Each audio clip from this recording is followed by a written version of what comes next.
அனைவருக்கும் வணக்கம்.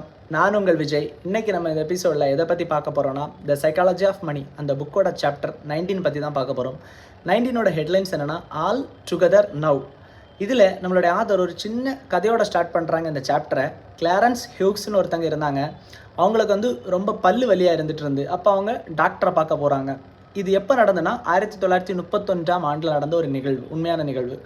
அப்போ இவங்க டாக்டரை பார்க்க போகும்போது அவங்க டென்டிஸ்ட்டை பார்க்குறாங்க. அப்போ டாக்டர் சொல்கிறாங்க, உங்களுக்கு இந்த பல்லில் கொஞ்சம் பிரச்சனை இருக்குது, அதனால் ஒரு சின்ன சர்ஜரி பண்ணணும் அப்படின்னு சொல்கிறாங்க. ஓகே, இவங்களும் ஒத்துக்கிறாங்க. சரி, சர்ஜரி பண்ணுங்கள், குணமாயிரும் இல்லை அப்படின்னு.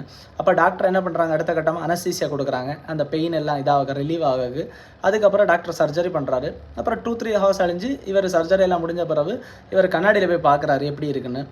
பார்க்கும்போது இவருடைய 16 பற்கள் நீக்கப்பட்டிருந்து, இவருடைய உள்நாக்கு எடுக்கப்பட்டிருந்து தனியாக ஆப்ரேஷனில். அப்போ இவர் ரொம்ப அதிர்ச்சிக்குள்ளாகிறாரு. ஒரு சில வாரங்களில் இவர் நோயப்பட்டு இறந்து போயிடுறாரு, அந்த தவறான ஒரு சிகிச்சைனால் அப்படின்னு. அவங்க மனைவி அதுக்கப்புறம் கோர்ட்டில் ஒரு கேஸ் ஃபைல் பண்ணுறாங்க. என்னுடைய கணவர் இறந்ததற்கு முழுக்க காரணம் டாக்டர் கொடுத்த தவறான ஒரு சிகிச்சை தான் அப்படின்னு சொல்கிறாங்க. பட் அந்த காலகட்டங்களில் எவ்ரி ஆப்ரேஷன் அது மேபி ஃபெயிலியராக தான் போக முடிய சான்ஸ் இருந்து. நிறைய ஆப்ரேஷன் 1931ஆம் ஆண்டு நடந்த காலகட்டங்களில் அது மேபி டெத்துக்கு தான் சான்ஸ் நிறைய இருந்துன்னு நம்ம ஆதார் இதில் சொல்ல வராங்க. அது மட்டும் இல்லாமல் அந்த காலகட்டங்களில் கோர்ட் அந்த கேஸை பெருசாக இது பண்ணலை. என்ன சொல்லுச்சுன்னா, டாக்டர் எந்த டிசிஷன் எடுத்தாரோ அதான் பெஸ்ட்டு டிசிஷன் அப்போதைக்கு இருந்து. பட் இப்போ அப்படி இல்லை.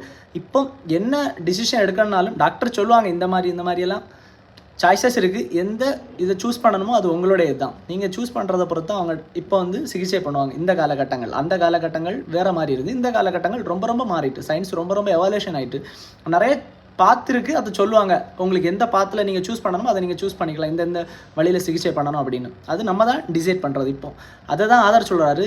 மெடிசின் ஒரு காம்ப்ளெக்ஸ் ஃபீல்டு, அதே மாதிரி ஃபினான்ஷியல் அட்வைஸும் ரொம்ப காம்ப்ளெக்ஸான ஒரு ஃபீல்டு. ஏன்னா உங்கள் பணத்தை நீங்கள் என்ன பண்ணணும்னு உங்களுக்கு தான் தெரியும், எதுக்காக பண்ணணும்னு உங்களுக்கு தான் தெரியும். அது மாதிரி உங்கள் பணத்தை ஒரு இதில் போட்டுட்டு எப்போ வேணும்னு உங்களுக்கு தான் தெரியும். ஏன்னா எல்லாமே உங்களுக்கு தான் தெரியும். ஏன்னா அது உங்களுடைய பணம், உங்களுடைய சேவிங்ஸ். அதான் சொல்லுவார், ஃபினான்ஷியல் அட்வைஸும் ரொம்ப காம்ப்ளெக்ஸான ஒரு ஃபீல்டு.